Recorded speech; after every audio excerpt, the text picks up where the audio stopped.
Passwords, bank accounts, your computer, and your money under attack by malware. It makes my stomach hurt, and it makes me madder than I should get. This is not your average virus, which is one reason why a lot of antivirus software won't catch it, and once it starts, most people can't seem to stop it. It's actually malware controlled by what computer techs call a cyber mob.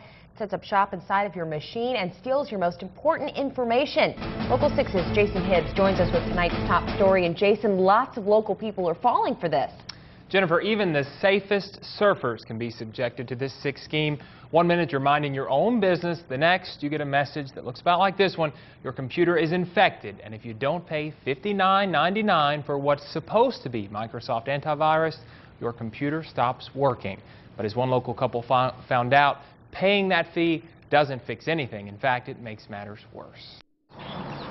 Lita Bowie says a serious sickness has struck her home. Vicious viruses There was a Trojan virus and something called some kind of warrior virus. are making their way through the one machine It's e-machines. holding the most important information. Checking account, savings accounts, Western Baptist Hospital Credit Union. So to save her precious PC, she and her husband bought what they thought was an official Microsoft virus blocker.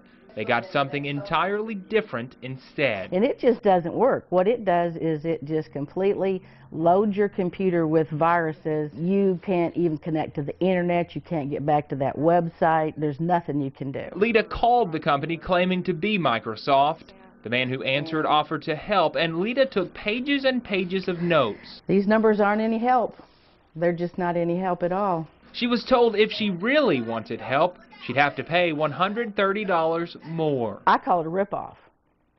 That's what I call it. So we called Willie Kearns of Smart Path Technologies. Yes, I see you on News Channel 6. All right. So what exactly happened? After taking a closer look, Kearns says this is the handiwork of internet mobsters. Yeah, they use scare tactics to get you to pay money. They've taken control of this computer, sending out spam and searching for what should be secret information. Credit card numbers for bank account numbers, bank login information, that kind of thing. After 2 hours of removing the infected files line by line, Their computer is completely healed. Kearns had the machine back up and running.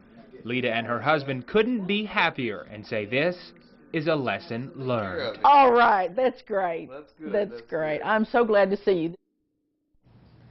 So what is that lesson? Kearns says if you get that message from the phony company, don't pay the $60.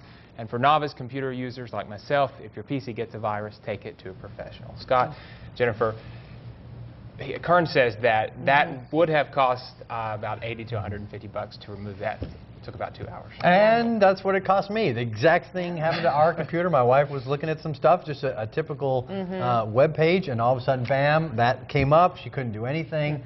And I know that when we brought it into our computer place, that they were full of computers that had the exact same thing. So it's really happening out there. Yeah. Well, Jason, if the Bowies had antivirus protection, would that have helped them? Okay, well, actually, they did have As I did protection. as well. That's, Yeah, Kearns says, that the software doesn't always catch malware or viruses, and it doesn't matter if you have paid or free antiviral software. You can still fall victim. And it's expensive. All right, Jason, good lesson. Thank you very much. And Kearns says after your computer gets infected, it's extremely important to notify your bank, cancel credit cards used online, and change your account numbers and passwords. He says the scammers probably intended on taking even more money from the Bowie's credit card.